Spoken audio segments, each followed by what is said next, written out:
ये है और आपका ये बोर्ड परीक्षा है, बोर्ड एग्जाम है। क्या बोर्ड आपका क्लास है कि नहीं है? और ये क्लास बहुत ही जीवन के लिए महत्वपूर्ण है कि नहीं है? कैरियर का चुनाव हो, चाहे कोई भी फील्ड में जाना है तो 10वीं के बाद हम लोग एक स्पेशल कोर्स की तरफ जाते हैं। जाते हैं कि जाते हैं? और वो स्पेशल कोर्स के लिए आपको कुछ चीजें, आपको बिहेवियर चीजें सीखना पड़ता है, व्यवहारिक चीजें सीखना पड़ता है। सीखना पड़ता है कि नहीं पड़ता है? तो यहाँ पर देखिए हमने कुछ टॉपिक ले रखा है, मोरल वैल्यूज। मोरल वैल्यूज मतलब आपका एक नैतिकता से संबंधित है, शिष्टाचार से संबंधित। किससे संबंधित है?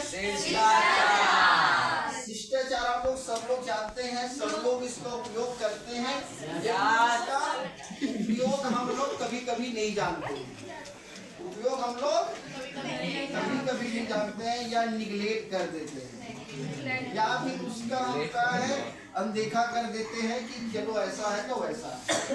तो हमको क्या है, शिष्टाचार के भी संबंध में हमको जितनी जानकारी होनी चाहिए। कभी कभी हम लोग बहुत बड़े व्यक्ति बन जाते हैं, बहुत बड़े पोस्ट में चले जाते हैं, बड़ा आदमी बन जाते हैं, लेकिन शिष्टाचार का कोई भी चीजें है उसको नहीं फॉलो करते हैं, तो हमारा व्यक्तित्व जो है वह कभी कभी निगेटिविटी मार्क हो जाता है।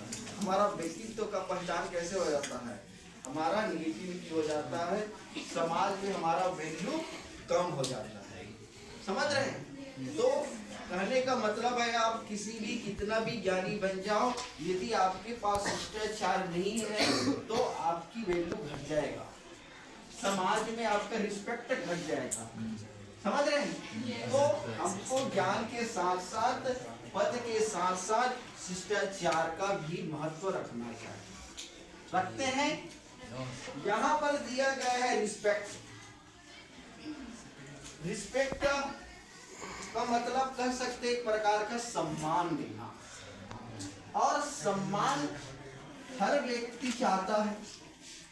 हर व्यक्ति चाहता है कि नहीं चाहता है कि भैया मेरे को कोई सम्मान दे। और सम्मान यदि चाहता है हर व्यक्ति, तो सामने वाले से यही अपेक्षा रहता है कि लोग मेरा सम्मान करें। लेकिन आप किसी व्यक्ति के साथ सम्मानजनक व्यवहार करेंगे तो लोग आपसे भी सम्मानजनक व्यवहार करेंगे। यदि आप किसी व्यक्ति से निगेटिविटी बात करेंगे, आक्रोश से बात करेंगे, क्रोध से बात करेंगे और ऐसा चीजें बात करेंगे, तो वही व्यक्ति आपको भी उन तरीका से बात करेगा। करेगा कि नहीं करेगा? तो आप यदि रिस्पेक्ट चाहते हैं तो रिस्पेक्ट तरह से बात करना भी पड़ेगा, और यह रिस्पेक्ट तरह से काम करना भी पड़ेगा। तो हम अपेक्षा करते हैं सम्मान की बात, तो हमको भी एक प्रकार के सम्मानजनक विचार या सम्मानजनक काम करना चाहिए। हम देखते हैं कि सब